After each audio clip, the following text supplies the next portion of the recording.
Ann, nice job. Thanks for being here with us. This evening we'll be doing some additional welcomings. We're going to be doing we're going to get to hear a keynote. If it's okay with you, I'm going to introduce parts of my family, and then some of them need to go to bed already, and that would actually be me. But anyway, I've got 2 of my 4 children here. I have my beloved bride, who's long-suffering. We have been married now for 38 years. Yeah.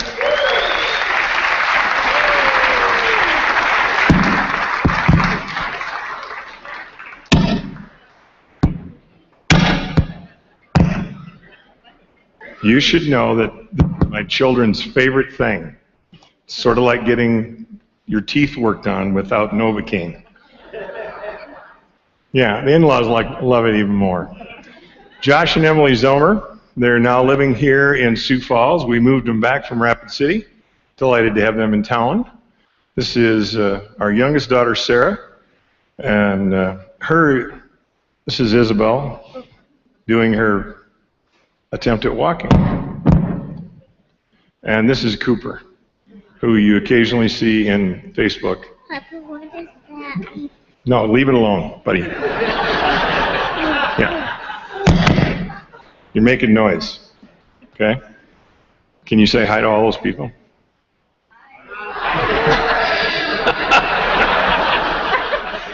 You guys want to come over and help put them to bed later on? That was good. I like that. So can you say just hi and wave at everybody? Would that be okay? Oh, they're going to be shy. All right. So I could not do this job without their support, and they really do mean the world to me. So thanks for being here. Appreciate it.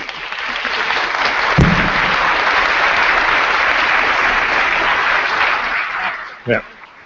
Bye-bye. Bye, sweetheart. If you ask Cooper, he will tell you that he lands the airplane when he's with me, and he's not joking. He and I have been up together a couple times, and if you're below 45 miles an hour and there's no wind, you can do whatever you want with the yoke.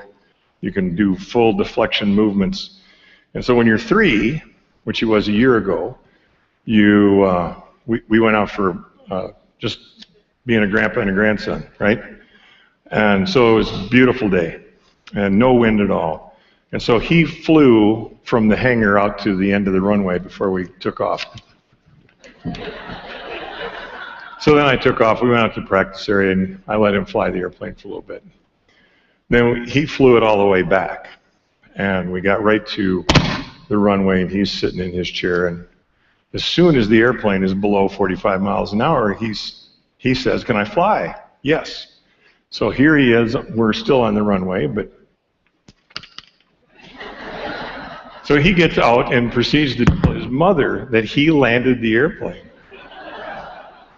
And Sarah's like, "Really?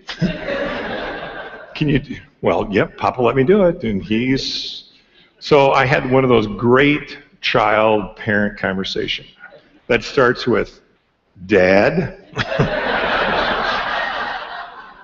did you let him land the airplane?" "What are you talking about?" He says he landed the airplane. Okay. So that's the joys of being a grandparent, right? Right? Love that stuff. That is the best. All right, this evening, we're going to start with our 25th anniversary, folks. So if you are celebrating 25 years, would you please come to the front? And where's Susan?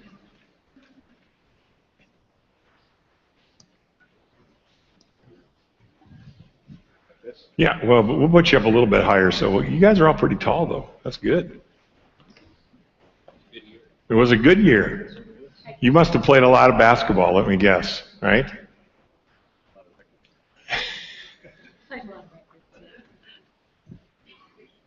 So, boy, what a fine-looking crew. I'm just going to get out of the way and let them...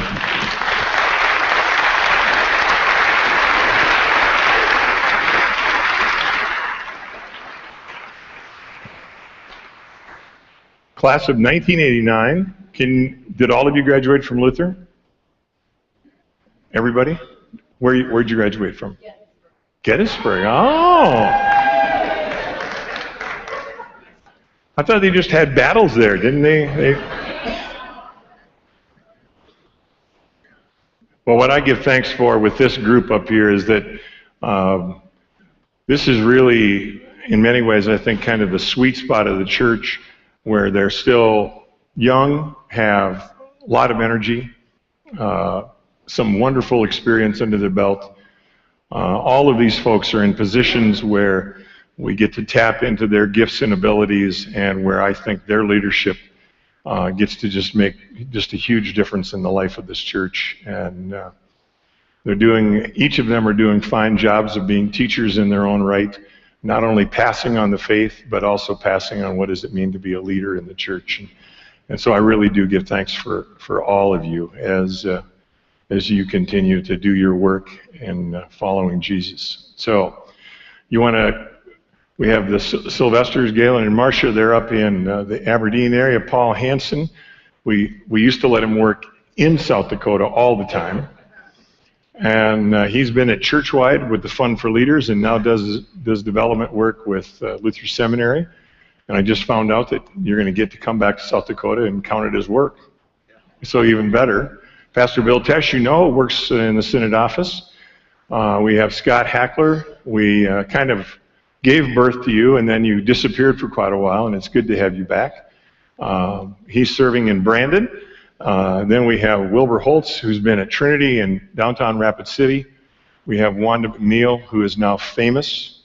She's been in the Lutheran and has given a marvelous gift to the church. So appreciate your leadership. And then we have Randy Gehring, who again started out in South Dakota.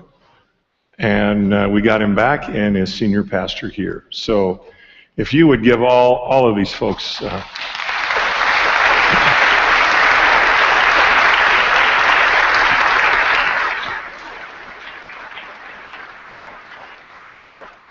All right, Paul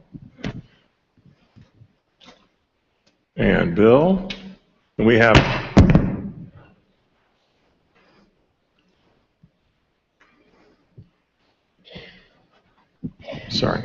kind of out of order. There we go.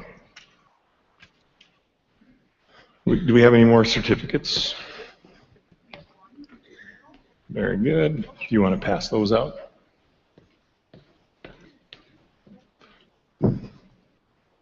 There's Wilbur and Wanda. You bet. Now the crosses that they're getting for their lapels originally were purchased to go with us to Cameroon, and it was one of those gifts that went horribly bad. We bought enough for every pastor in the church. We did emails back and forth. The problem was we just had a few extra.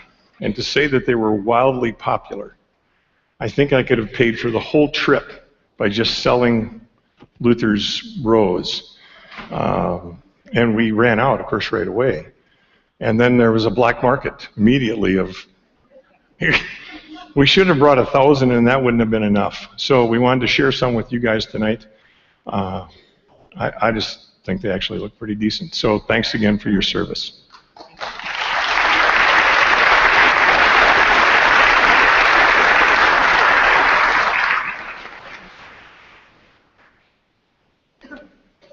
So if Arlie Fadness could please come forward.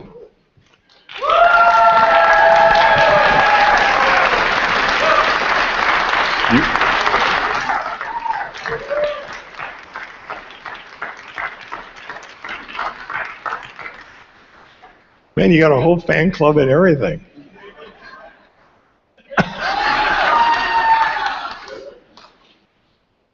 They like you. Fools. Arlie has served in any number of places, but we're I won't say he served the best, but was in the Southern Hills, where he was the senior pastor, but he has been the consummate teacher out there. Many of those people out there are cheering because you've helped them to figure out what does it mean to be a pastor of the church, and have done a really nice job. Published a lot, but what you do best is walk alongside of young pastors, I think, and you really have been a gift, particularly in West River.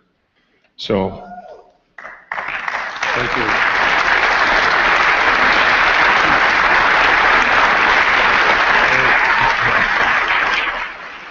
Thank you. And Lord knows those people in West River need all the help they can get.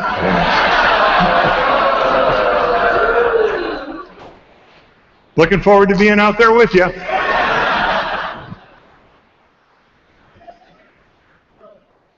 Pastor Don Gorder. And if you want to bring Alta up, that'd be great.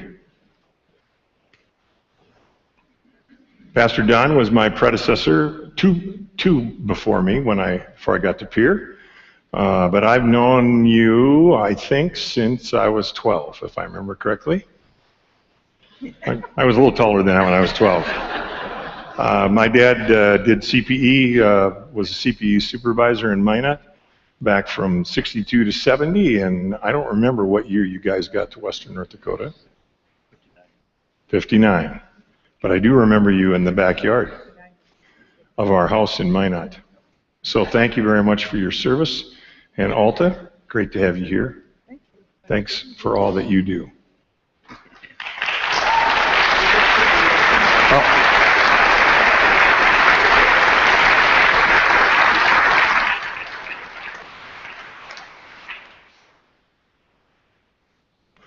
Thank you.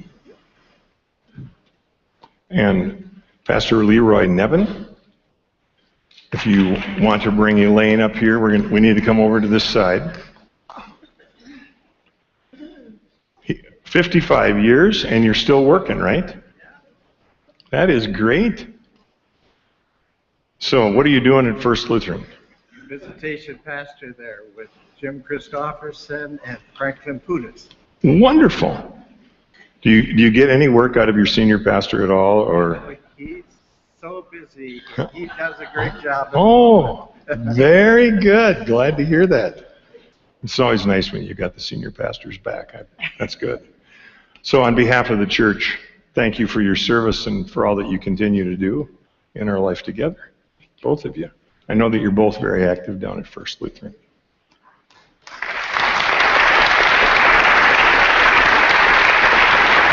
And that's for you. Thank you.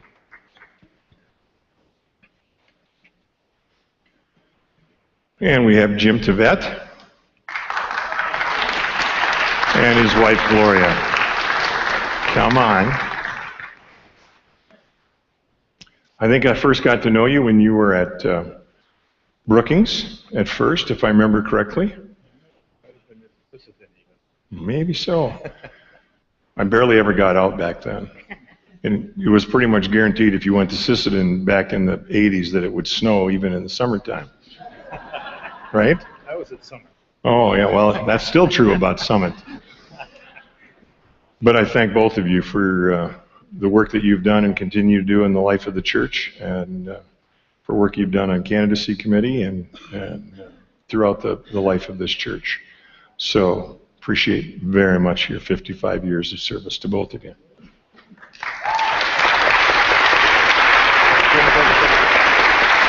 And that's also for you.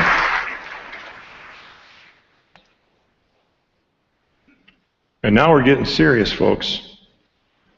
If Pastor Leroy Econger could please come forward, and if Marilyn would come with him.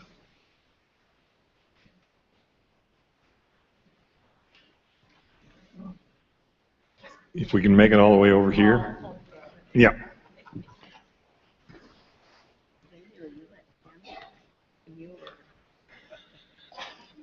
She's telling me that I knew you when you were in Canby.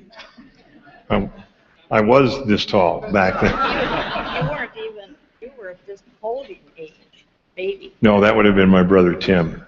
I was 5. Yeah. I was the one getting in trouble. I was the one acting like Cooper. Absolutely. We have known each other for a long time, and you've been great friends with Mom and Dad, I know, through the years, and they very much appreciated your friendship. I know Mom and Dad have talked about both of you on more than one occasion. But getting to speak on behalf of the church, thanks for your service, for your 60 years of work in this church together. Thank you very much. You bet.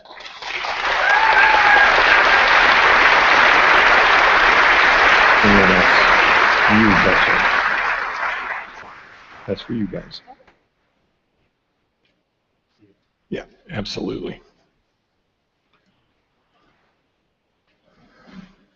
And then Pastor James E. Christofferson.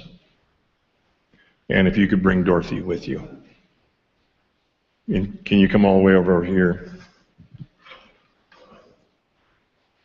You know, there's maybe just a little bit too much piling up at First Lutheran. I don't know. A lot of talent over there. But you have served in any number of places, the two of you. 4 of them in South Dakota. 4 of them in South Dakota. Oh. We won't talk about that. Okay. Where in Minnesota? On a video, Minneapolis and Bagley, but it's near Bemidji. Okay, very good. Well, I remember you at Trinity in Madison. Oh, yeah. And you've been a gift to the church, continue to be. Thank you. Do you keep your son in line? Do you ever give him little hints? You don't see him very often. He's too busy. Ah, very good. There's a theme. So thank you both very much for the work that you do, and particularly at First Lutheran. I know that you're both very active there. Absolutely. Tucson Tuck. Munga Tucson Tuck.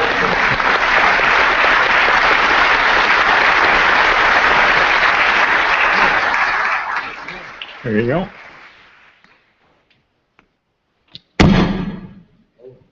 And now we have retirees. So is the Reverend Carol John Mayor here? Yes. How about if we do it this way? We're going to let you be. Thank you. You're welcome. We're not going to make you walk all the way over there, so you're going to have to figure out how we're going to Walk over there anyway. So I want to thank you for your service and appreciate both of you very much for the work that you've done and are continuing to do. And congratulations on your retirement. So how about if I just pull up a chair alongside of you?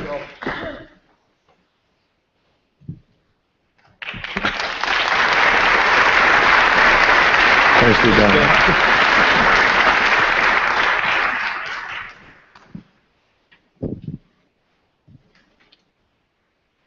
And Dwayne Negebauer. Where's Dwayne? Come on up. Come on, Margie.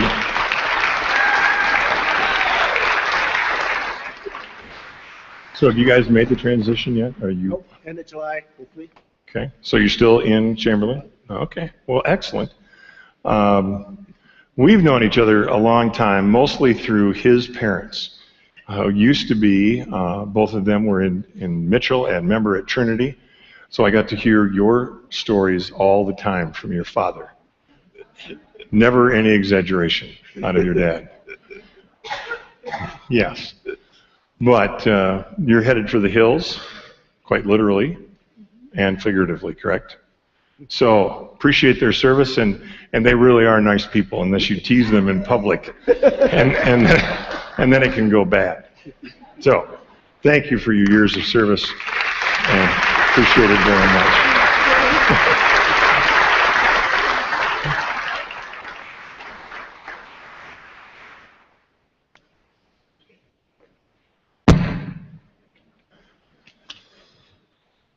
And the Reverend Marlon Wangsness. And if Colleen can come up, please.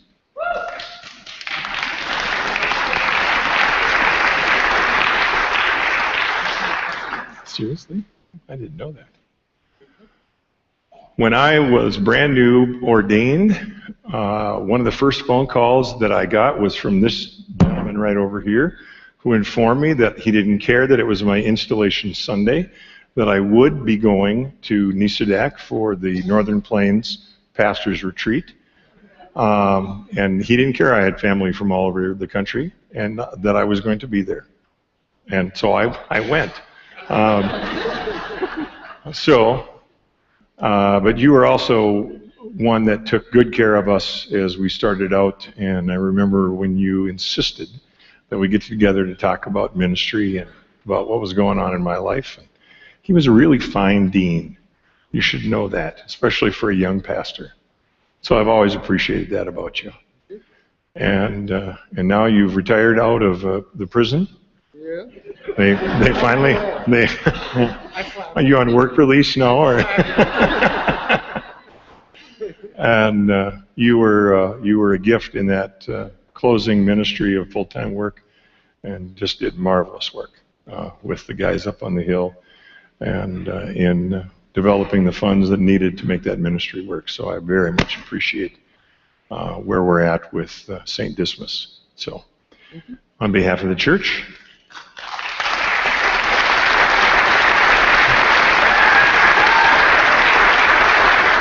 And there's that. Thanks. Thank you. Appreciate it.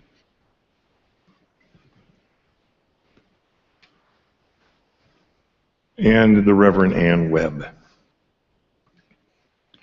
And if Charlie would come up with you. You're always smiling. Not always. Really? Yeah, my husband. Would you like to talk about our not smiling times? No, well, I've learned, that there's a saying about, the truth shall set you free. mm-hmm. That is not always true. Yeah, that truer words have never been spoken, yes. So, you've just been a gift in South Dakota. And again, you've been a teacher of the church and a pastor of the church, and both of you are continuing to be a gift to the South Dakota Synod and to the larger church, and very much appreciate the work that you've done and will be doing in the future. But congratulations on your retirement, and blessings on the future.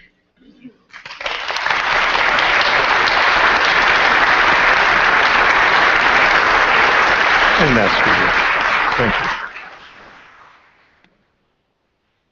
Give me my book right back there. We introduced the seminarians.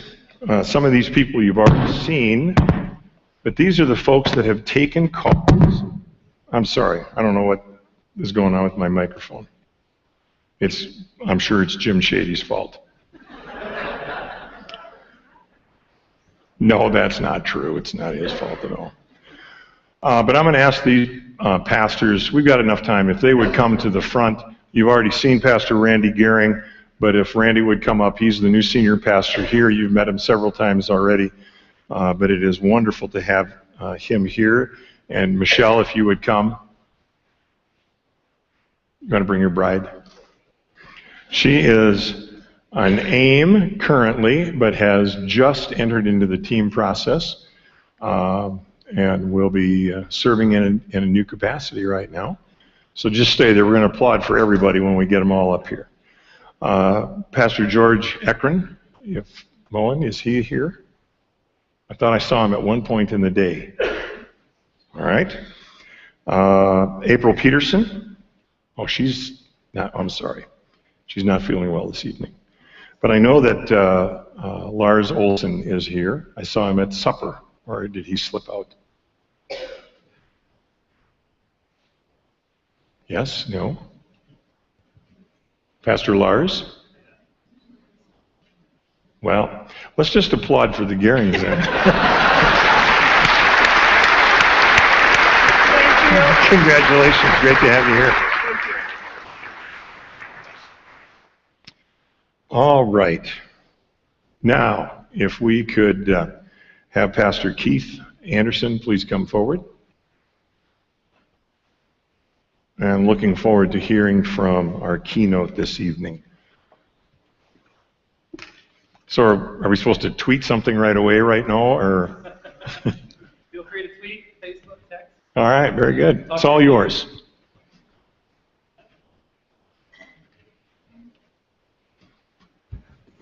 Well, good evening. Evening. I recognize we are at the end of a long day, and I'm the only thing standing between you and whatever you're doing next. So I'll try to keep it moving, keep it light, and move us along. This is a little bit of a longer session tonight, and what I wanted to share with you is some of the new work that I'm doing on a new book I'm writing called The Digital Cathedral: Networked Ministry in a Wireless World. And so a lot of the material I'll be sharing here is really new material. I've drafted about half the book, so I'm in the throes of writing, pulling and putting a lot of ideas together. And so it's a real gift to be able to share it with you. And though we won't have time for Q&A at the end of this session, I will be here tomorrow. So I'd love to hear your feedback, your questions, your comments. All of that really helps with the writing process when you're in your own head so much of the time. It's helpful to speak the words and share them and see what people think. So thank you for this opportunity. This is a picture that I shared yesterday, but has been a touchstone for me for the world we live in today, this networked wireless world.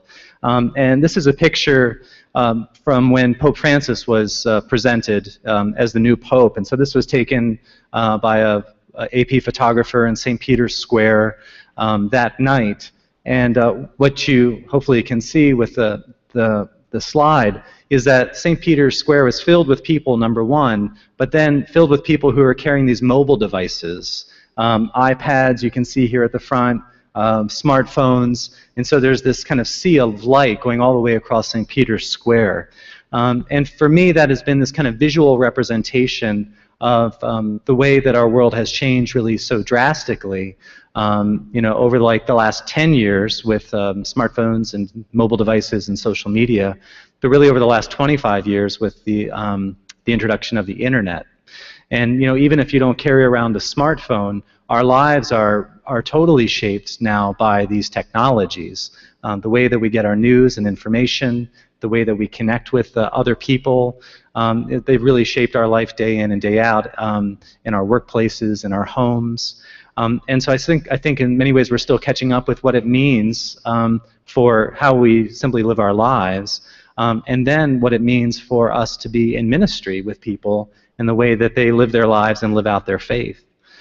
So the two themes for me that really have emerged and for me that need addressing are, one, kind of the rise of these technologies, and not just how to use them, but how to navigate and move through a world where that is our new reality. And alongside that, and not because of it, but alongside of it, is this phenomenon they call the rise of the nones, the religiously unaffiliated. 20% of Americans, 30% of people under 30. So we've got these two major trends that we're dealing with as the church. Our lives are being reshaped by technology in really fast, rapid, dramatic ways. And we have fewer and fewer people coming to our congregations than they once did. And so as I shared in the earlier session, we're all sort of figuring out what that means and trying different things. And one of the common themes seems to be people moving out beyond their church buildings into whatever setting and context makes sense for them. One of the things I'd wanted to say in the afternoon is sort of rattling off all these examples, and the reason they work is because they're really because people know their context well, and they know if the parking spot is going to work, or dinner is going to work, or the pub is going to work for them, and it's different for everybody and in every context. So what do we do? How do we understand? How do we lead in the face of new technologies and the rise of the nones? And so my book project is really about that, trying to deal with both of those. And I call it the Digital Cathedral, and because cathedrals sort of instinctively for me have been this image of something that is sort of big enough to encompass those new realities. So now we have our churches, we have local gathering spaces, we have these digital gathering spaces like Facebook and Twitter and blogs and YouTube. So we have these, the set of gathering places. And we have a whole range of people that we're now engaged with. People who are coming to our church and do it faithfully every Sunday, people who come every so often, the children, adult children of people, of members who don't come, people that never set foot in a church and may really have no experience and know what it means to be part of a church.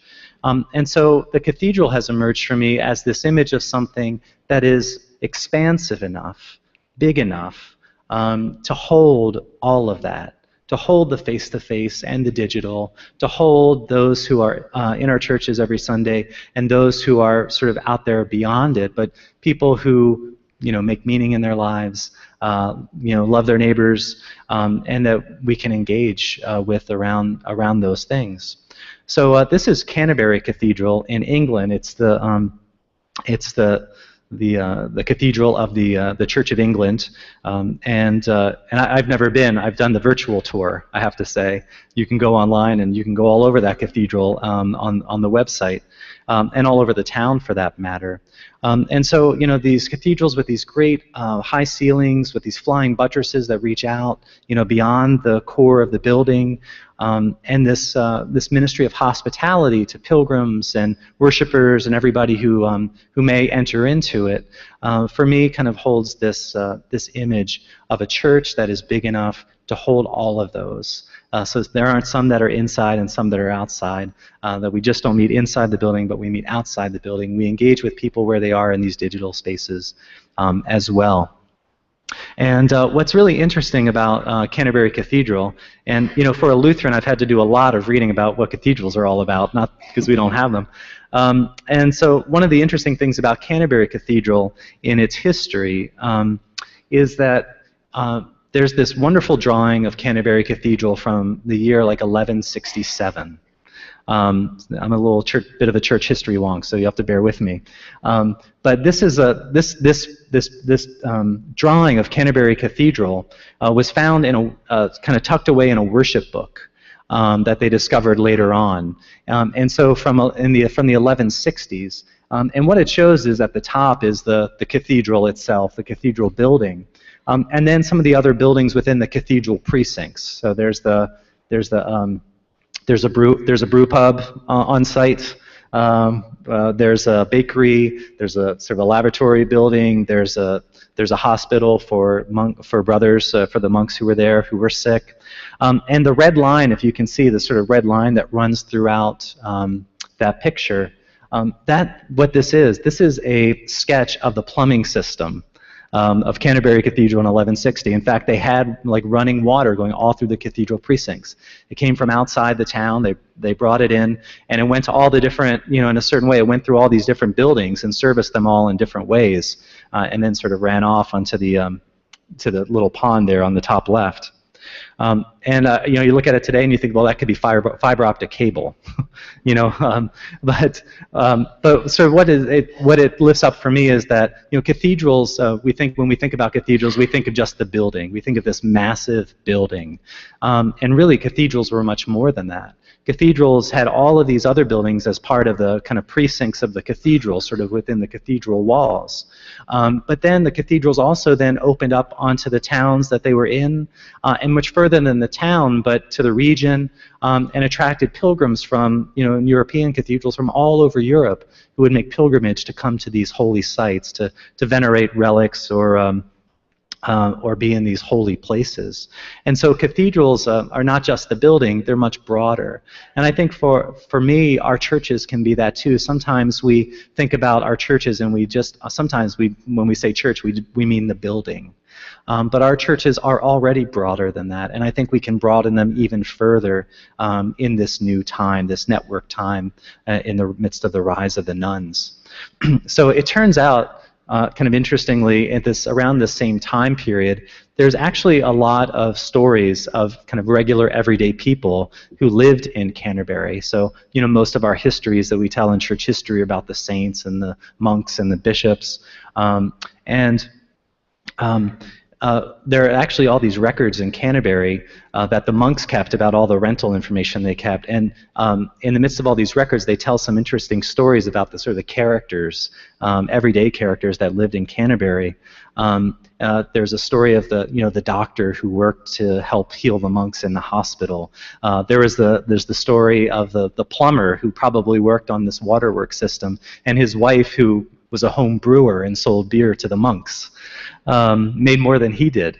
And one of my favorite characters is this is obviously not a picture of him, but a picture of a medieval baker. There's a bakery on site, and there's this baker who worked with two other guys in his bakery, and was married, had a few kids. The kids were said to have been healed by the power of St. Thomas of Becket, the archbishop who had been killed and was quickly venerated and was supposedly responsible for many miracles that happened in the town. So his children had been healed by the power of St. Thomas Becket.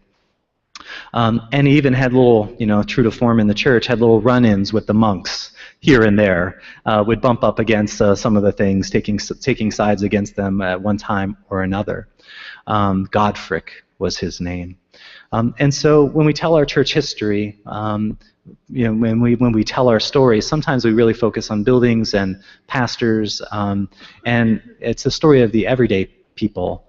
And the range of everyday people that we really sometimes lose sight of, sort of our kind of blind spot.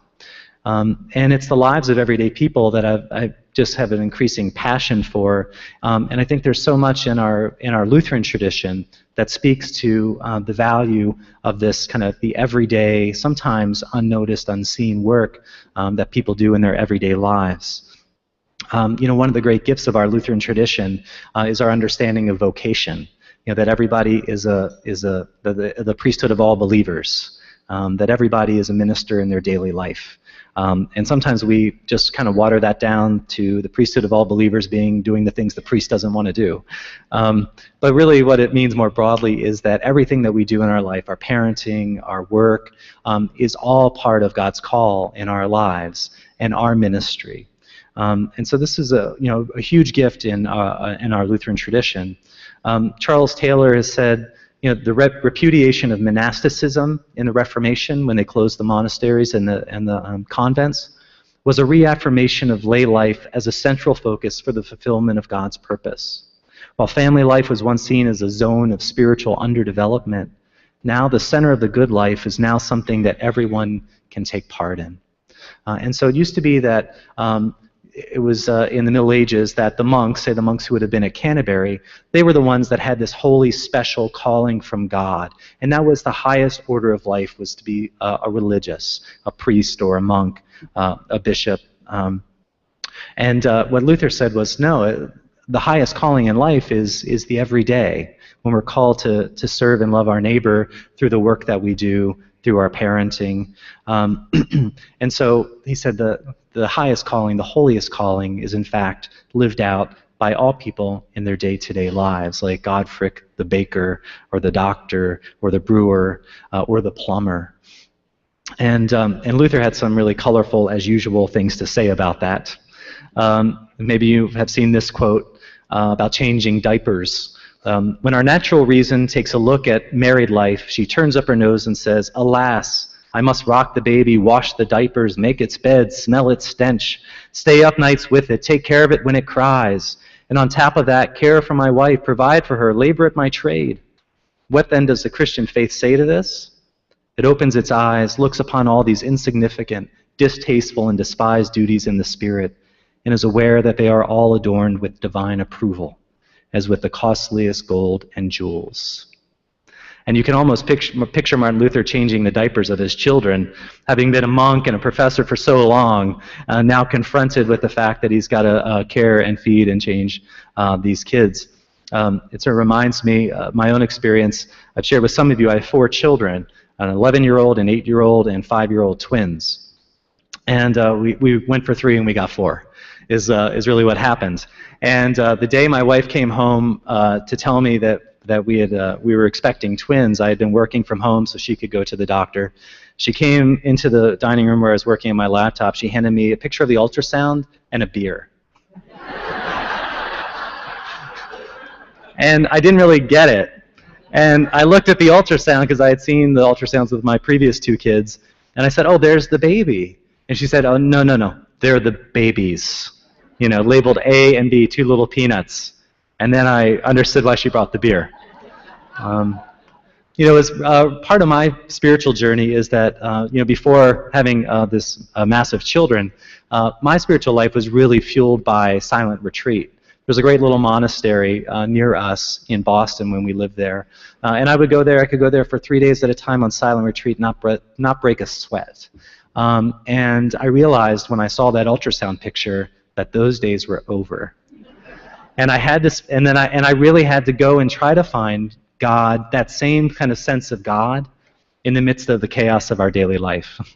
And I happened to have a sabbatical soon after that summer, and of course there was no way we were going to travel to Europe and see the great cathedrals or most anywhere else. So it was really an experience of sabbatical, of delving more deeply into our life. Finding God and washing the dishes, finding God and changing the diapers, finding God being crawled all over by my children. And so for me, that's been a great gift in my life. And I discovered so much from spiritual writers, but also our own Lutheran tradition that holds those things up as sacred and holy, so that I could feel like I did the dishes a lot. I could wash the dishes and know that God was there. There's a great line in Kathleen Norris's book, The Quotidian Mysteries. The quotidian means every day, sort of the everyday mysteries. She talks about going back to church. It was a Catholic church at the time, and she was watching the priest clear up after communion and put everything back together, where it should go on the altar and the credence table. And she said, I looked at that and I realized he's doing the dishes, and sort of describes this priest as sort of this dafty housewife in all these robes, putting everything back away after dinner. And having read that while I was on sabbatical and doing a lot of those same things, well, Jenny was really, really pregnant with our twins, I was able to kind of put those two together in a new way for me. Even though I knew about priesthood of all believers, I knew about vocation, it became a lived experience for me of finding God in daily life. Luther also says, more broadly, every person surely has a calling. While attending God, he or she serves God. The king serves God when he is at pains to look after and govern his people. So do the mother of a household when she tends to her baby, the father of a household when he gains a livelihood by working, and a pupil when he applies himself diligently to his studies. Therefore, it is great wisdom when a human being does what God commands and earnestly devotes himself to his vocation. So whatever it is, our station in life, outside of the gender roles that Martin Luther is setting up here about what men and women do, outside of that, from the king to the student, from the most powerful person in the kingdom to among the least, each person has a holy calling wherever they are and whatever God has called them to do in that space. And I think people really need help in understanding that. It's been a real gift for me to live that through that and to live that myself and then share it with my congregations. And when we explored this theme at both of my congregations, it sort of unlocks something for people in the way that they view their lives. So I don't know. Are you dealing with soccer on Sunday mornings and Sunday morning sports?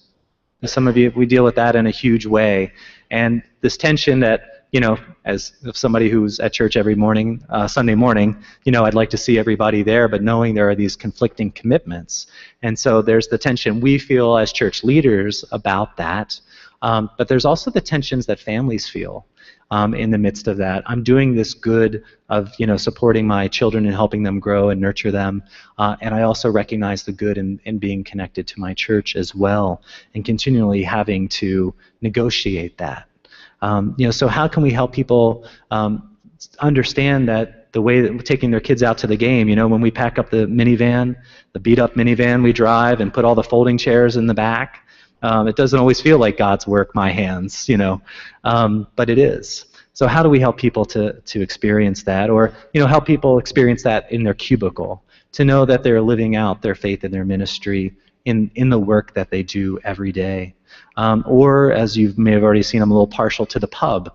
When people gather, not only at the pub, but coffee shops or local gathering places, the country store, whatever it is for you, in those places, the time that people have to socialize and to be in conversation, and sometimes to more intentionally gather those people together in those spaces, as I sort of described this afternoon. We can help people have an understanding that God is there. God is there too.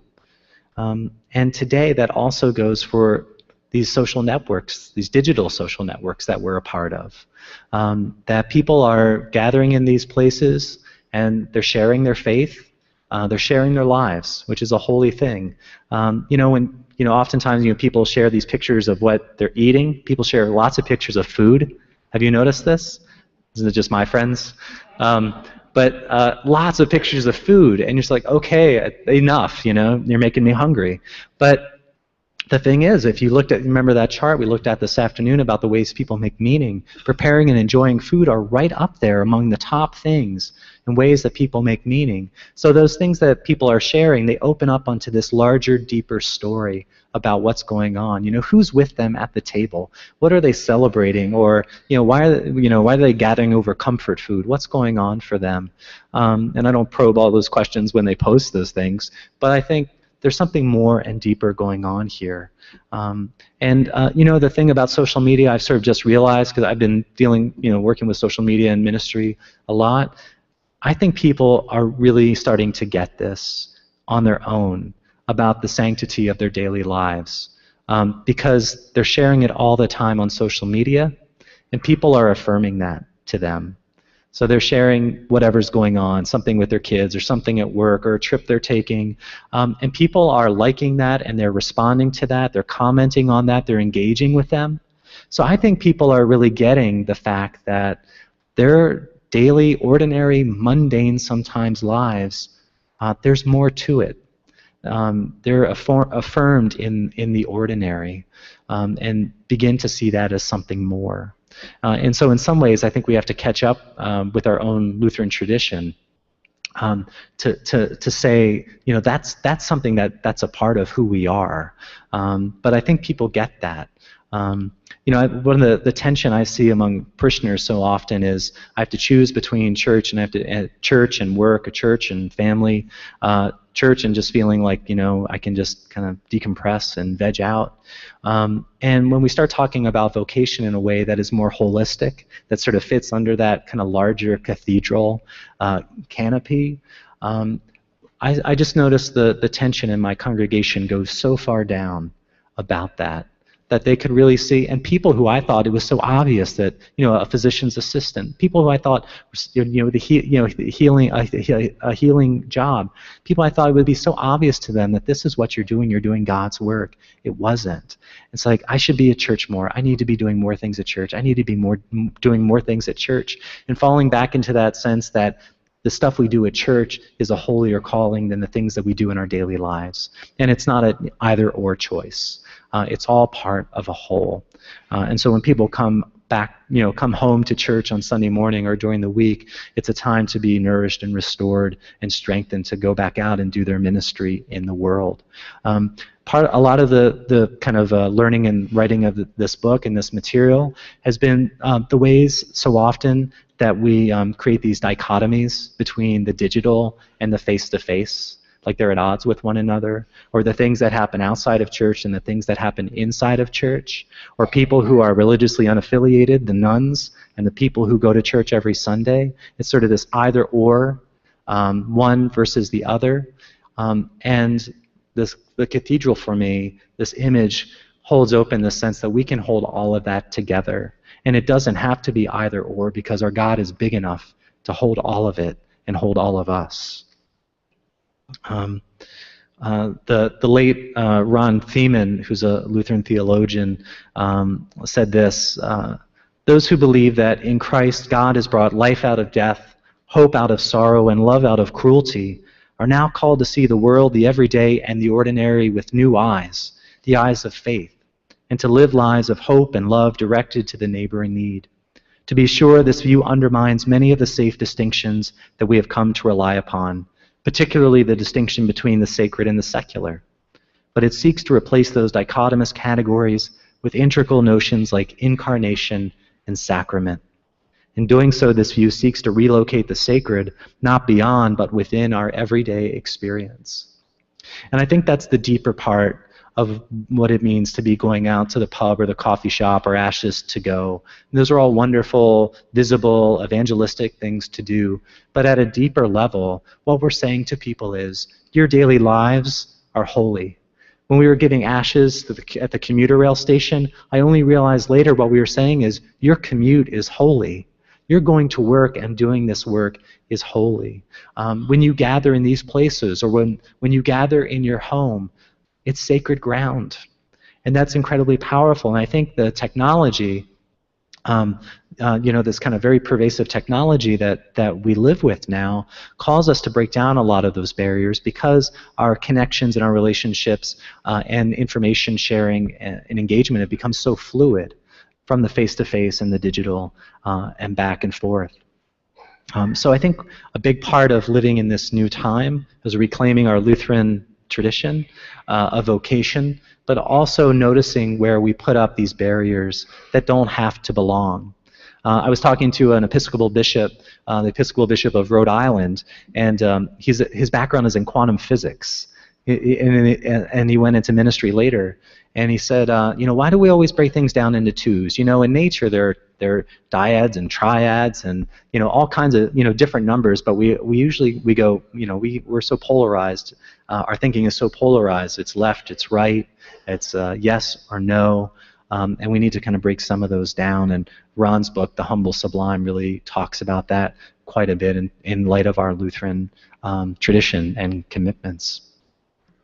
And so this is Grace Cathedral in San Francisco. There it is. That I had the opportunity to visit a couple years ago. And I love the stained glass, but sort of what you see in this picture, well, it's a little dark there. I tried to lighten them up. But you have all sorts of things happening inside the cathedral at one time. Like in the nave, in the main section, people are sitting down, I think, for a worship service. On the labyrinth on the right, there's a group of children that are sitting there. On the left, there are tourists checking out the architecture. And so within the cathedral setting, there's enough space for all of these different people with these different beliefs, different reasons for being there, to be held in this kind of larger space. And sometimes, we have this idea of the parish, where everybody in your geographic location is really part of your parish, whether they show up at your church or not. But the cathedral throws that open a little more broadly. So when people come to our churches, often it's a very focused experience, a particular time, a particular place, we're doing a particular thing. And cathedrals have this sense of anybody can walk in at any time and use that space however they wish and however they need. And so, in this cathedral here in this picture, there are people that go to church. There are nuns. There are people that love art and architecture, people who are there for worship, and they can all be held in this space together. I'm not going to read all this, but the Bishop of Norwich Cathedral in England has kind of this great way of describing what goes on in cathedrals kind of on a regular basis. And he says, you can have children playing, you can have mothers chatting, people eating sandwiches, visitors, pushing carriages, people sitting down for a program or for worship, lighting candles, being quiet, looking at the architecture, all in this one space. You can have all these people doing all these different things. And he says, they're not in a community in and of themselves. He says that here at the end, but the cathedral was large enough to include them without asking them any questions or seeking from them any justification for being there. Spaciousness in the cathedral does have a liberating quality in our present age, but was once regarded as likely to be forbidding is now a vehicle for letting be. And I wonder, how can we create spaces in our buildings, beyond our buildings, for people to encounter this sacred space? And sacred not just because it's a church building, but sacred for the relationships and the connections that get built there, and the welcome and the hospitality that people can just come and be in that space. We just don't have much time in our lives just to be. And people need to feel that they can do that.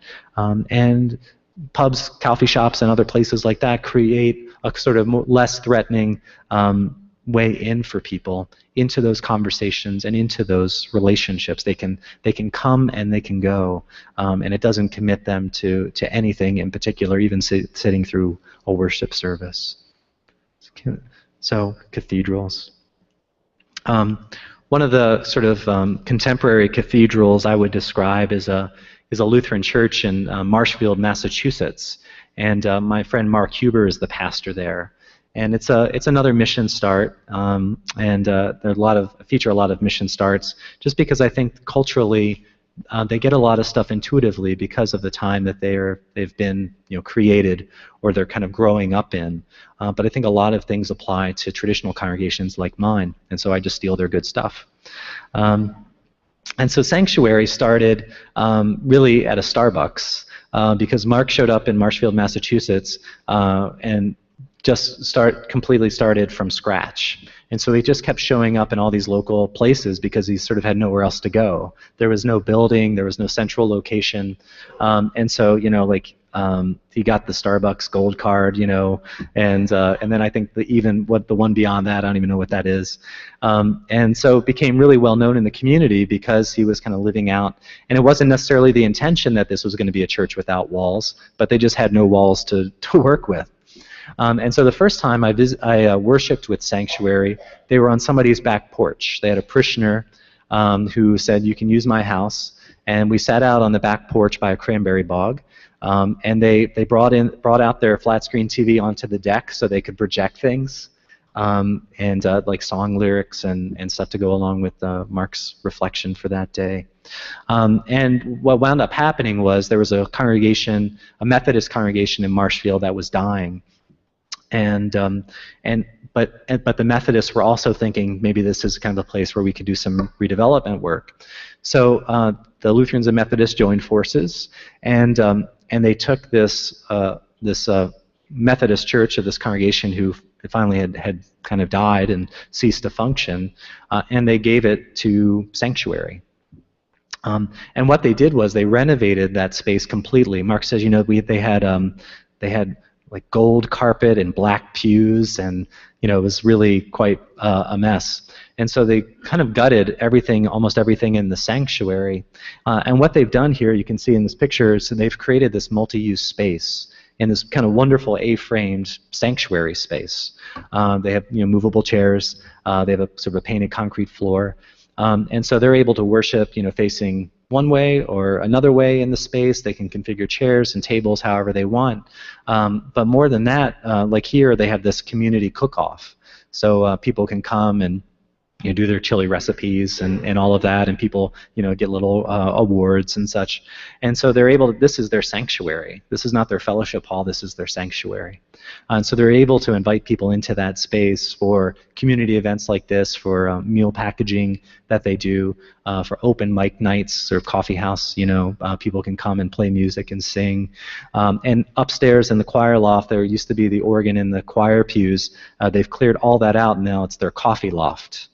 And sort of like things coming full circle, Starbucks was getting rid of a lot of their furniture, and they gave it to Mark. And so now the upstairs balcony looks like a Starbucks, the coffee loft. But the physical space and the name too, really, but the physical space of Sanctuary really reflects the kind of ministry that they're trying to do. So Mark says, I have a lot of functional agnostics in my congregation. He said, I have a lot of people that don't buy into the whole Christianity thing. They don't all drink the Kool-Aid. And he said, so we have this kind of range of people with just a range of beliefs that come to church. And some of them come to church quite regularly, but will tell you I'm really an agnostic. And so Mark has created this culture. There's a physical space and also sort of the kind of spiritual, social, cultural space of that congregation where people can come in and feel like, I don't have all the answers, and I'm going to reserve the right to live in mystery and be an agnostic. But that's okay. I can be here, and I'm welcome here, and I'm okay. And for Mark, it's really about being in relationship over time with people, not sort of bringing them in and then saying, now you have to agree to everything, what it means, all the confessions, everything it means to be a Lutheran. That we can be together in community, and over time, we can explore, we can doubt, we can grow, and we can learn together. So Mark does a nice job with that. He draws on actually a form of biblical interpretation called polyvalence with parameters. And basically that means that there can be lots of different opinions and practices, but kind of within the context of sort of a boundaried context. So instead of, like, if you go on their website, so instead of, like, sort of what's our statement of faith, and you have the creeds and all the faith statements, but they have something they call the fence. And when you scroll down the page, you'll see these little fence staves, and on each stave of the fence is written the statement of who they are or who they aspire to be. And they're sufficiently open. I mean, they are an ecumenical Methodist Lutheran ministry with all these kind of people with a range of beliefs. But it's kind of wide enough in what it says who they are, who they hope to be, who they think God is calling them to be, that people can find themselves within it. And I think these are the kind of spaces that we need to create for people, wherever those are, if it's digitally or locally, or in our congregations. Because one of the things about nuns, Elizabeth Drescher, my co-author, in her new book she's writing about nuns, she said, the thing is, she says, I go around to conferences and I speak to people and I talk about nuns, and she says, later on, usually during the program, after I've spoken, people will come up to me and say, you know what, I'm really a nun. It's like confession time. So even people in our congregations sort of, I think, have similar longings and can identify with nuns. Every time I try to do a program that I think is going to reach out to that 20-something hipster, religiously unaffiliated person, who shows up? Like people from my congregation. And it feeds them. It feeds them every time. I've tried lots of things to hit that demographic, and every time, my people come, and my people love it.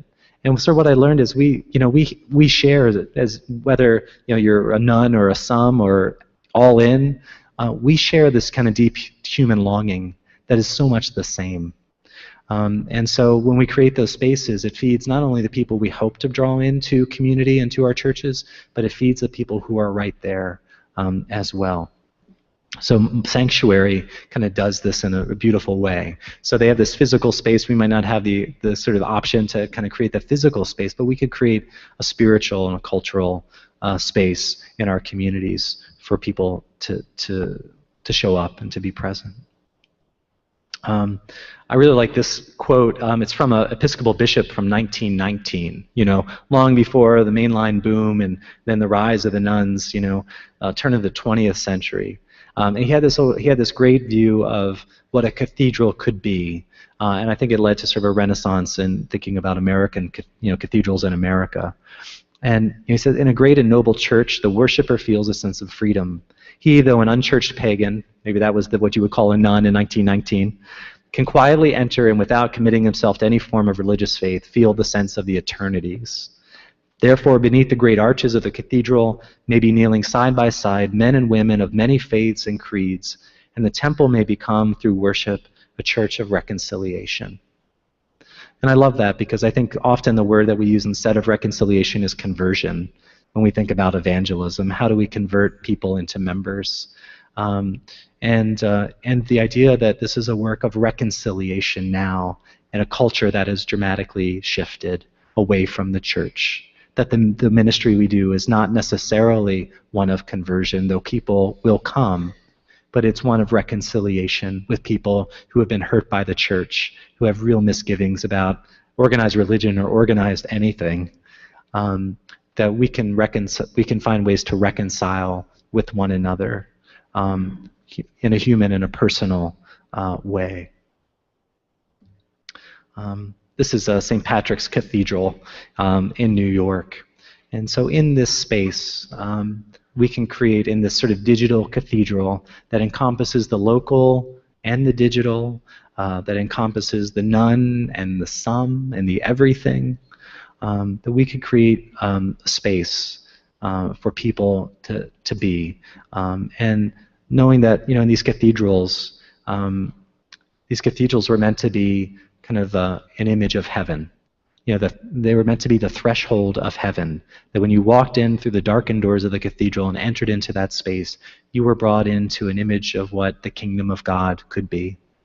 And I think sometimes, almost always, the kingdom of God is much bigger and much broader than we, as humans, as sinners and saints at the same time, make it out to be. Often we shrink it down, but Jesus constantly pushes us to think more broadly about who is part of our community and how they live out and practice their faith or make meaning, and to love them where they are, and not to well, we all have our moments of griping about it, but not to lead with that, but to find ways to connect over time.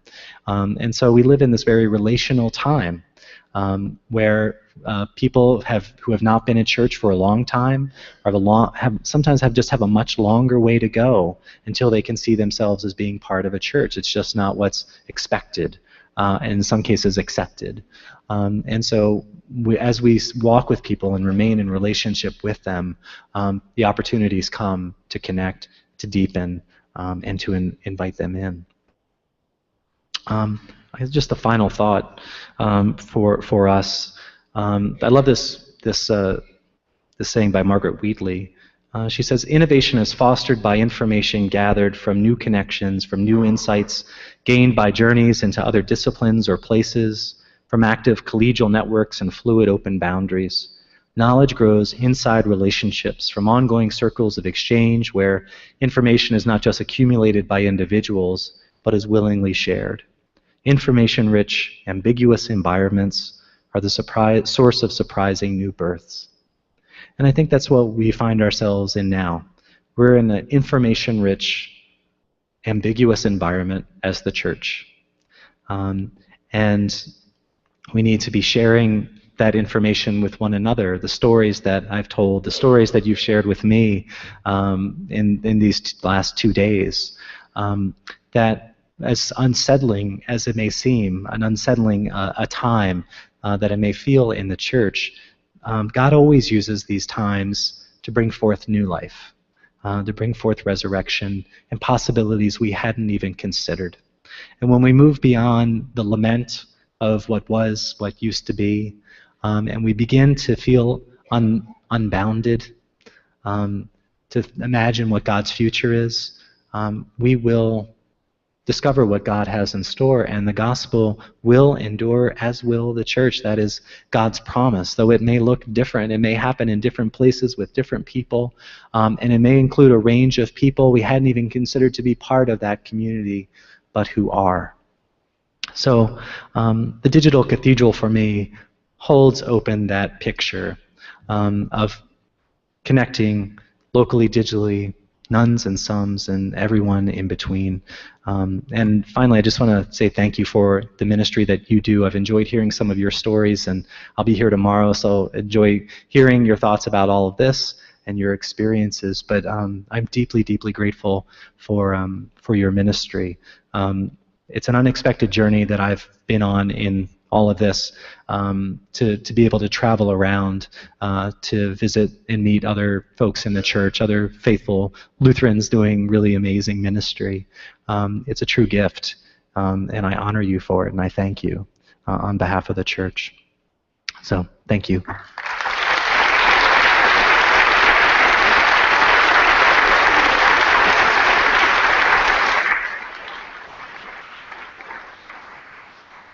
And I think we're going to have a closing prayer. All right.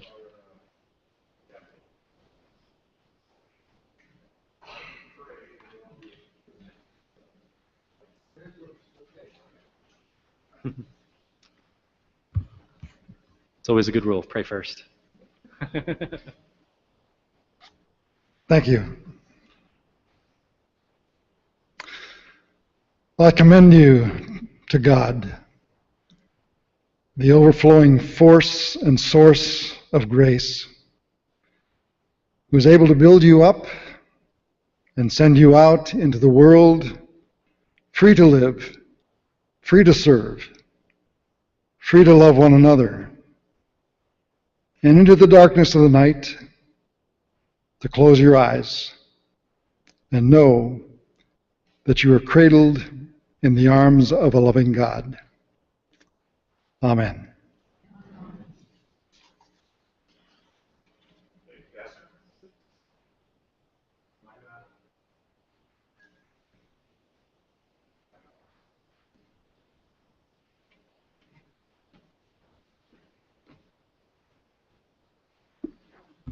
Okay, just two announcements. One, you are responsible for your voting devices. Don't be selling them on eBay this evening or trying to pay for a beverage tab later on. They're just not going to sell that well. So bring them back in the morning. Remember, Mission Prayer Breakfast is at 7 a.m. and I would hope that you would come and be a part of that conversation with our guests from Nicaragua. Looking forward to hearing from Pastor Elo and Bishop Victoria. We will begin at 8:15 here in the Celebrate Center. And I just personally would like to say thank you to the folks from Our Saviors and the fine job of hospitality that they've done throughout this day. So appreciate it.